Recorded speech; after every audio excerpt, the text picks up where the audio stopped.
Con la consegna dalla partecipata regionale Infrastrutture Venete a Trenitalia di 6 nuovi treni, 2 dei quali ibridi, i nuovi convogli che circoleranno lungo i binari del Veneto salgono a 75 sugli 86 previsti dal contratto di servizio. Se a questi poi aggiungiamo i 7 treni ROC che entreranno in funzione nel 2026, i nuovi treni saranno 93. Con un'età media inferiore ai 5 anni, la flotta ferroviaria più giovane d'Italia per un investimento complessivo di 844 milioni di euro. I nuovi treni presentati a Marghera serviranno principalmente le linee Chioggia-Rovigo, Rovigo-Verona e Adria-Mestre. Come Infrastrutture Venete gestiamo la linea di proprietà regionale che è l'Adria Mestre ed è quella su cui oggi stiamo intervenendo con l'elettrificazione con un investimento di 41 milioni di euro e pensiamo che per luglio di quest'anno verranno completati i lavori e poi la messa in servizio però potrà avvenire a giugno del prossimo anno al fine di acquisire tutte le certificazioni da Anspisa.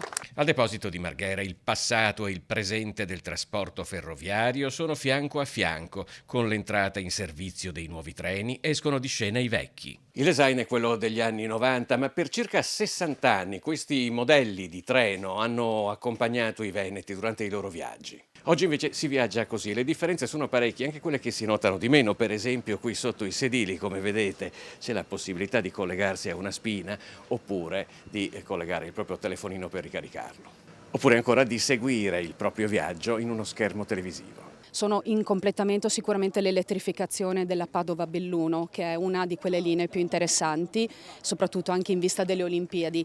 E poi nell'ambito di un'estesa complessiva di circa 1200 km di linee ferroviarie nel Veneto, oggi ne mancano 300 ancora da elettrificare e 120 sono questa linea che è la Padova-Belluno, per cui abbiamo una percentuale di linee elettrificate nel Veneto a misura l'82% circa, quando verrà completata questa.